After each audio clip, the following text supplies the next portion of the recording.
오늘은 너는 누구니? 라는 제목으로 말씀을 나누려고 합니다. 정체성은 신앙에 굉장히 중요합니다. 온전한 정체성이 있으면 온전한 신앙생활을 이루어가기 때문이죠. 우리는 스스로에게 끊임없이 자문자답해야 해요. 내가 누구인가? 아주 중요한 것이 정체성인데 오늘 말씀을 통해서 우리 정체성이 어떠한 정체성인지 내가 누구인지 확인하는 시간이 되기를 축복합니다. 요나, 구약의 유명한 선지자이죠. 열왕기하 14장 25절 말씀을 보면 이스라엘의 하나님 여호와께서 그의 종 가드헤벨의 아미떼의 아들 선지자 요나를 통하여 하신 말씀과 같이 여로보암이 이스라엘 영토를 회복하되 하맛 어귀에서부터 아라바 바다까지 하였으니 당시 북이스라엘이 어려움 가운데 있었어요. 국가적인 위기 가운데 있었는데 그 위기의 순간에 요나 이 선지자의 말 한마디로 인해서 국토가 회복됩니다. 땅이 늘어나게 되는 거예요. 그래서 제2의 전성기를 갖게 돼요. 이때가 여로보암 2세가 땅 왕을 하고 있었는데 그 영토가 제일 전성기였던 다윗, 솔로몬 시대 영토에 준하는 그 영토를 얻게 됩니다. 여러분 생각해 보세요. 선지자의 말 한마디로 인해서 그 한마디가 이루어지면서 땅이 넓어지는 거예요. 만약에 우리나라 어떤 목사님이 갑자기 등장해서 다시 영토가 이 우리 땅이야 해서 그 영토를 차지한다고 생각을 해보십시오. 얼마나 대단합니까? 학자들이 이야기할 때 구약의 엘리야, 엘리사 선지자 계보리 있는 선지자 중에 에이스 중에 에이스가 바로 요나라고 이야기해요. 클래스가 다른 선지자였습니다. 그런데 오늘 말씀은 충격적인 장면이죠. 이 에이스 같은 선지자 요나가 하나님 말씀에 불순종하고 있는 것입니다. 니느웨로 가라 했는데 요나는 다시스로 갑니다. 다시스는 땅 끝입니다. 니느웨가 여기 있다면 정반대로 가는 것입니다. 믿음의 선지자가 불순종하는 모습이에요. 우리의 신앙에서 중요한 것은 지금이 제일 중요합니다. 지금의 모습이 중요합니다. 전에 내가 찬양인도 했습니다. 전에 내가 이 부서의 회장을 맡게 되었습니다. 여러분 그것이 중요한 게 아니에요. 지금 내 모습은 어떠한지가 제일 중요합니다. 요나의 지금 모습은 어떻습니까? 불순종하는 모습이죠. 그런 요나에게 풍랑이 찾아옵니다. 하나님의 부르심은 특별해요. 아무나 부르지 않습니다. 정말로 사랑하는 사람을 부르는 거예요.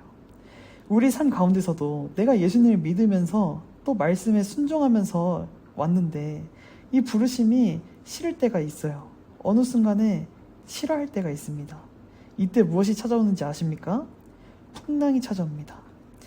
내가 잘못된 길로 가고 있으니까 나를 사랑하니까 이 길을 바로 인도하기 위해서 잡아주기 위해서 하나님은 인도하고 계시는 거죠. 지금 요나가 탄 배는 풍랑이 일어나서 난리입니다. 다 죽게 되었어요. 다들 이제 죽게 되었으니까 풍랑의 원인을 알고 싶었습니다. 그때 이들이 취한 방법이 제비뽑기였습니다. 구약에서도 하나님의 뜻을 알고자 할 때 사람들은 제비뽑기를 했습니다. 제사장이 제비를 뽑았습니다. 그런데 지금 이 배의 중심은 이방인들이었습니다. 고대 근동에서 이스라엘만 제비뽑기를 한 것이 아니라 신의 뜻을 발견할 때 신점의 수단으로 제비뽑기가 아주 일반적으로 이루어지고 있었습니다. 그리스 사람들은 신의 뜻을 물을 때 제비뽑기를 사용했고요. 아수르에서는 매년 높은 고위 관직자들을 임명할 때 그들은 제비뽑기를 한 것을 알 수가 있습니다. 모든 나라에서 보편적으로 사용했던 제비뽑기. 지금 이 요나의 배는 페니키아 출신의 선원들이 배를 이끌어가고 있었습니다. 이방인들이에요. 그들도 지금 제비뽑기를 하고 있는 것입니다. 이 고대 근동에서 어떠한 방식의 제비뽑기를 했냐면 우리가 흔히 하는 것처럼 종이를 나눠주고 OX 이렇게 뽑는 것이 아니고요. 돌멩이를 가지고 제비뽑기를 하는데 돌을 색칠합니다. 위쪽은 검은색, 아래쪽은 하얀색 돌멩이, 이 돌멩이 두 개를 던지는 거예요. 이 돌멩이 두 개를 던져서 둘 다 하얀색이 나오게 되면 그 사람이 이제 마피아, 걸리는 거예요. 돌아가면서 이제 돌을 던지는 거죠. 선을 1부터 던집니다. 딱 던졌더니 둘 다 검정색. 이것은 no를 이야기합니다. 만약에 검정색, 흰색이 나오게 되면요, 다시 해야 해요. 다시 하게 되고 흰색이 둘 다 나오면 그때 이제 yes 이렇게 되는 것입니다. 자, 이제 1번부터 계속 던지는 거예요. 다 던졌는데 검정색 아니라는 것이죠. 자, 선언 2가 나와서 던집니다. 검정색 아니에요. 선언 3이 던집니다. 또 검정색 나와요. 여러분, 확률이라는 게 있잖아요. 확률로 가보게 되면 이제 좀 나올 때가 됐는데 이상하게 흰색이 다 안 나오는 거예요. 계속 그러다가 마지막 요나의 순서가 걸렸습니다. 요나가 던졌는데 두 개 다 흰색이 나오게 되었습니다. 그리고 그 순간에 이 요나가 풍랑의 범인으로 지목되었습니다. 우리가 여기에서 한 가지 짚어야 될 것은 지금 이 제비뽑기를 하고 있는 이들의 모습은 이방인이라는 것입니다. 쉽게 말하면 그냥 미신에 불과하다는 거예요. 이들이 어떤 하나님의 뜻을 구하고자 했던 제비뽑기는 아니라는 사실입니다. 그냥 우리가 흔히 하는 사다리 타기 같은 것 같이 별 의미가 없어요. 그런데 하나님이 이 제비뽑기를 사용하셨어요. 전능하신 하나님은 모든 만물을 사용하시는 분이세요. 풍랑을 사용하시고 제비뽑기를 이용하십니다. 모든 것을 전능하신 하나님께서, 전지전능하신 하나님께서 이용하신 것이죠. 여러분, 제비뽑기는 그렇게 중요하지 않습니다. 핵심이 아닙니다. 요나를 걸리게끔 제비뽑기를 하나님은 이것조차도 이용하신 것이에요. 우연이 아니라 이것이 하나님의 뜻이고 계획이고 섭리인 것이죠.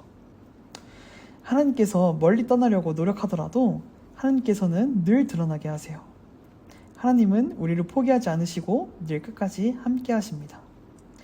요나의 정체성에 대한 질문을 하나님은 하십니다. 요나 1장 8절 말씀에 나와 있죠. 지금 선원들이 요나를 향해 4가지를 묻고 있는데, 첫 번째, 네 생업이 무엇이냐? 직업이 무엇이냐? 두 번째, 네가 어디서 왔냐? 네는 어느 사람이냐? 세 번째, 네는 어느 나라에서 왔냐? 그리고 네 번째, 너는 어느 민족이냐? 여러분, 우리는 살아가면서 자신의 정체성을 밝혀내고 싶지 않을 때가 있습니다. 내가 교회를 다닌다는 사실, 내가 예수님을 믿는다는 사실, 세상의 가치와 반대로 살아가는 나의 모습, 하나님의 자녀라는 나의 정체성을 밝혀내고 싶지 않을 때가 있습니다. 그러나 하나님은 선원들의 정체성을 통해서 요나에게 정체성을 묻고 있어요. 왜?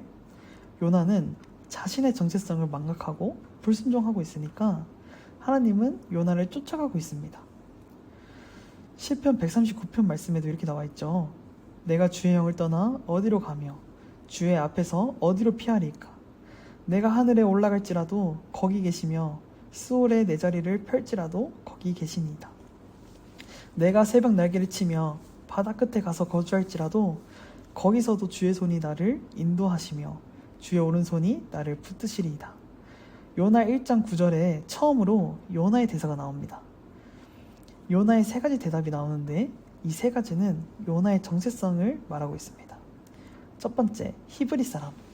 히브리 사람이라는 것은요, 나는 이방인들과 구별된 사람입니다 라는 뜻입니다. 나는 이스라엘 사람으로 순수 흔치 않은 히브리 사람이고 구별된 사람이라는 것을 말하고 있죠. 자, 두 번째, 천지를 창조하신 하나님을 믿습니다. 바다와 육지를 지으신 하늘의 하나님이라는 표현은 창세기 1장 10절에 보게 되면 천지를 창조하실 때 나온 하나님에 대한 표현입니다. 천지를 창조하신 하나님을 믿습니다. 요나의 이 정성스러운 표현은 틀리지 않았죠. 마지막 3번째, 여호와를 경외하는 자. 이 경외하다를 히브리어로 야레라고 하는데 두려워하다라는 뜻이죠. 충격이죠. 거짓말이죠. 1, 2번은 맞는 말인데 특히 3번째 대답이 너무나 충격적입니다. 지금 요나는 거짓말을 하고 있습니다.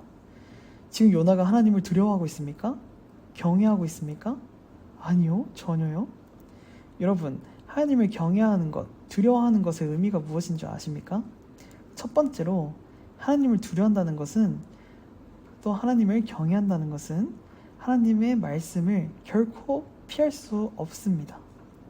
하나님을 경외하는 사람은요, 하나님의 말씀을 피할 수가 없어요. 하나님 말씀에 목숨을 거는 사람이 하나님을 경외하는 사람입니다.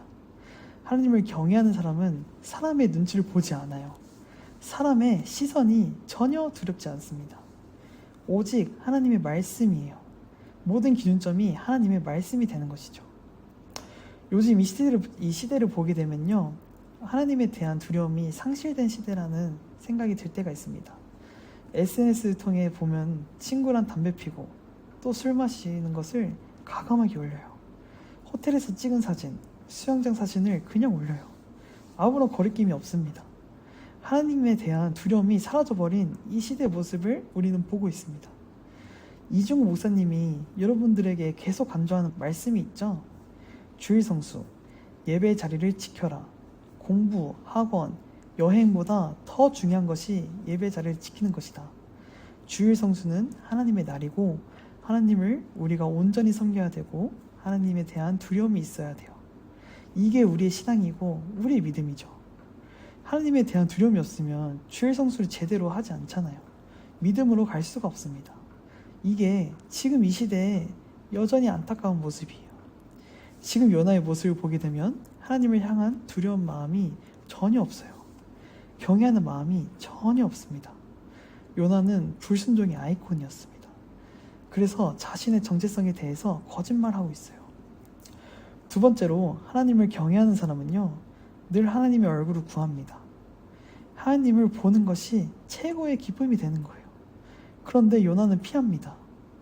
인간에게 죄가 들어온 다음에 사람들이 어떻게 됩니까? 아담과 하와가 여호와의 낯을 피하게 됩니다. 하나님의 얼굴이 두려운 거예요. 하나님의 얼굴 보기가 너무나 두려운 거예요. 지금 요나의 상태를 보게 되면 여호와의 얼굴을 피했다는 말씀이 요나 1장 3절에 2번이나 반복되고요. 오늘 10절에서 다시 한번 이야기하고 있습니다. 여러분, 죄는 우리로 하여금 하나님과 멀어지게 합니다. 하나님의 다가옴이 나에게는 너무나 두려운 거예요. 하나님의 얼굴을 보기가 너무나 두려운 것입니다. 그 근처로 갈 수 없게 되는 것입니다. 반대로 하나님을 경외하는 사람은요, 하나님의 얼굴을 구해요. 하나님이 너무너무 좋은 것입니다. 너무너무 행복하고 교회 올 때 얼마나 그 모습이 좋은지 몰라요. 하나님을 또 볼 수 있으니까. 저는요, 8년을 솔로로 살았습니다. 제 마지막 연애는 고등학교 2학년 18세. 저는 움직이는 걸 싫어했어요. 저는 두려움이 많고 새로운 것을 시도해보는 것을 무서워하는 스타일이었어요. 그런데 그때 교제하던 여자친구가 용인에 살았었어요. 또 학교는 특성화고등학교이다 보니까 그 누나가 먼저 취업을 해서 그 누나를 만나려면 학교를 마치고 퇴근 시간에 맞춰서 그 누나가 일하고 있는 그 용인까지 제가 갔어야 했어요. 제 삶의 반경은 제 집 500m 이내였어요. 그런데 그 누나를 만나려고 버스를 타고 지하철을 타고 갔어요. 가서 밥도 사 먹었어요. 제 성격상 이렇게까지 하는 것을 너무나 힘들어 했는데도 불구하고 왜 누나와 함께 했을까요? 왜 또 그 누나를 보고 싶어 했을까요? 좋아하니까, 사랑하니까. 그렇게 100일을 만나다가 제가 아무런 진전이 없자 그 누나가 저에게 이별 통보를 하면서 결국 헤어졌습니다. 여러분, 진짜 사랑하면요, 우연처럼 만나는 것도 우연을 가장해서 사랑하는 사람을 자주 보고 싶어 합니다. 견딜 수가 없기 때문이에요. 참을 수가 없기 때문이에요. 우리가 하나님을 사랑하면 그만큼 하나님의 얼굴을 자주 보기 원합니다. 이 예배 자리도 정말로 하나님을 사랑하는 사람은요, 계속 이 자리에 오기를 원할 것입니다. 저는 그래서 중등부 선생님들을 정말로 존경하고 사랑합니다. 청년 선생님들도 정말 멋있고 사랑합니다. 우리 신장훈 선생님 한 주 동안 직장 일 끝나고 토요일까지 일하고 또 축구하고 주일 내내 교회 중등부 교사로 유일부 산업방장으로 섬기는 이 모습을 보면서 육신은 정말로 힘들 것입니다. 그래서 물어보고 싶어요. 이렇게까지 힘들게 오는 이유가 무엇입니까? 워시팀 사랑하니까. 그리고 하나님을 사랑하니까. 사랑하면 주님을 찾게 되는 것입니다. 사랑하면 기도의 자리를 찾게 되는 것입니다. 사랑하면 예배의 자리를 찾을 수밖에 없는 것입니다. 지금 요나가 자기를 소개하는데 뭐라고 합니까? 나는 하나님을 경외하는 사람입니다. 거짓말이죠. 새빨간 거짓말이죠. 그냥 말뿐인 것입니다. 뻔뻔하게, 담대하게 자기의 정체성을 드러내고 있습니다. 여러분, 여러분의 정체성에 대해서는 우리가 분명하고 뚜렷하게 나의 정체성을 말할 수 있어야 됩니다. 여러분, 여러분의 정체성이 무엇입니까? 아, 우리 아버지는 목사님이세요. 우리 아버지는 장로님이세요. 여러분, 그거는 정체성이 아닙니다. 저는 여기 학원 다녀요. 아, 저는 이 학교 다녀요. 이것이 여러분들의 정체성이 아니에요. 여러분들의 진정한 정체성이 무엇입니까? 하나님은 여러분을 사랑하셔서 하나밖에 없는 독생자 아들을 이 땅에 보내주셨습니다. 모든 인류가 죄 가운데 죽어가는 그 모습이 너무나도 안타까워서 그 인류를 구원하기 위해서, 살리기 위해서, 우리의 모든 죄를 용서하기 위해서 하나밖에 없는 아들을 보내서 죽게 하셨습니다. 그리고 우리는 믿음으로 구원을 얻게 되었고 하나님의 자녀가 되었습니다. 여러분, 우리의 정체성은 하나님의 자녀입니다. 여러분의 정체성은 여기 서 있는 저나 우리 선생님들이나 중등부 친구들이나 모두가 동일한 거예요. 우리의 정체성, 나는 하나님의 자녀이고 이것보다 귀한 것은 없습니다. 나중에 가게 될 대학교, 학과가 중요한 것이 아닙니다. 내 기말 점수가 중요한 것이 아니에요. 내 20년 후의 미래의 모습이 중요한 것이 아닙니다. 내 정체성이 중요한 거예요. 여러분을 향한 하나님의 관심은 딱 하나입니다. 너는 누구니? 이걸 하나님이 나에게 물어보실 때 나는 하나님의 자녀입니다. 저는 하나님의 사랑을 받고 있는 하나님의 딸입니다. 저는 하나님의 아들입니다. 여러분, 그것이 가장 중요한 것입니다. 학교 생활을 하다 보면 힘들고 어려울 때가 있습니다. 우리 가운데 정말 어려움이 찾아올 때가 있어요. 그 어려움이 찾아올 때면 내 정체성의 혼란이 옵니다. 나는 왜 태어났지? 나는 왜 여기에 있지? 나는 무엇을 해야 하지? 여기 있는 사람들은 왜 다 이렇지? 이런 마음이 들 때가 있을 거라고요. 그러나 여러분, 기억하십시오. 우리에게 가장 중요한 것은요, 정체성이에요. 하나님이 여러분을 정말로 특별히 사랑하셔서 구원해 주셨습니다. 성경이 뭐라고 나옵니까? 에베소서 1장 4절 말씀.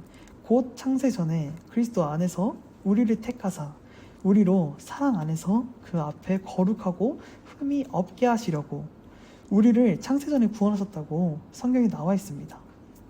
저는 신학 공부하기 전에 회사를 다녔었습니다. 회사 생활이 너무나 힘들었어요. 새로운 것들이 연속이었고 내 또래는 없었고 너무 어려웠어요. 그래도 행복했어요. 왜? 나의 정체성을 알고 있었으니까. 내가 회사에 다니면서도 나는 하나님의 자녀이지, 나는 하나님의 사랑을 받고 있는 하나님의 아들이지 믿음으로 고백하면서 교회에서 진행하는 선교 훈련도 받고 몽골 단기 선교도 다녀오고 유에브 할라백두 국내 선교도 다녀오고 또 교회 유아부도 섬길 수 있었고 귀한 교회 공동체 안에서 나의 신앙이 자라가고 나의 정체성이 확립되어가는 이 순간들이 너무나 행복하고 소중했어요. 창조되기 전에, 천지가 만들어지기 전에 하나님은 그때부터 여러분 한 분 한 분을 향한 하나님의 완벽한 계획을 가지고 계셨고 여러분을 하나님의 자녀로 삼으셨고 하나님의 때에 내가 속한 중학교로 보내셨고 이곳에서 예배를 시작하게 하신 분이 바로 하나님이시라는 것을 여러분이 믿으시기 바랍니다. 우리에게 중요한 것은 다른 것이 아닙니다. 내가 누구냐? Who am I? 내 정체성. 이 정체성이 확실하다면 어떠한 어려움이 나에게 찾아오더라도 능히 이겨낼 줄 믿습니다. 요나처럼 형식적인 정체성이 아니라 그냥 어쩔 수 없이 말하는 내 출신, 내 가문, 내 믿음을 이야기하는 것이 아니라 내 안에 있는 본질, 나는 하나님의 사랑받는 자녀이고 구원받은 하나님의 백성이고 그 모습이 우리에게 가장 중요하다는 것을 꼭 기억하시기 바랍니다. 제발 요나처럼 숨지 마세요. 제발 요나처럼 거짓으로 가지 마십시오. 그동안에 살면서 한 번도 내 정체성에 대해서 고민해 본 적이 없는 학생들이 있다면 오늘 이 시간을 통해서 다시 한번 하나님의 음성을 듣기를 간절히 축복합니다. 오늘 이 자리에 하나님께서 나에게 주신 이 정체성을 기억하면서 믿음으로 나아가는 우리 모두가 되시기를 예수님의 이름으로 축복합니다. 우리 함께 눈을 감고 기도했으면 좋겠습니다. 혹시라도 우리 귀한 중등부 친구들 가운데 그동안 정체성이 흔들렸던 지체들이 있습니까? 요나처럼 분명히 하나님께서 나를 부르시고 만나주심이 있었는데 세상을 볼 때마다 내 마음이, 내 믿음이 흔들리고 갈등해서 하나님이 가라 하신 니느웨가 아닌 다시스로 도망가려고 했던 나의 모습이 있다면 이 시간에 하나님께서 여러분들을 향해 말씀하십니다. 너는 누구니? 너는 누구야? 너는 나의 자녀야. 너는 내가 정말로 사랑하는 내 딸, 내 아들이야. 너를 정말로 사랑해서 나의 하나뿐인 아들 예수 그리스도를 내어주었어. 너를 정말로 사랑해서 나의 하나뿐인 아들을 십자가에 못 박히게 했어. 예수의 보혈로 인해 너의 죄가 사해지고 용서받고 너는 나의 의로운 자가 되었어. 너는 나의 사랑하는 아들, 딸이란다. 여러분 기억하십시오. 여러분은 하나님의 사랑을 받는 하나님의 자녀들입니다. 하나님이 특별히 하나님의 계획과 뜻 가운데 여러분들을 이 세상에 보내셨습니다. 이 시간에 간절히 기도할 때 하나님, 나를 부르신 그 부르심을 기억하면서 이 정체성 가운데 믿음으로 살 수 있도록 역사하여 주시옵소서.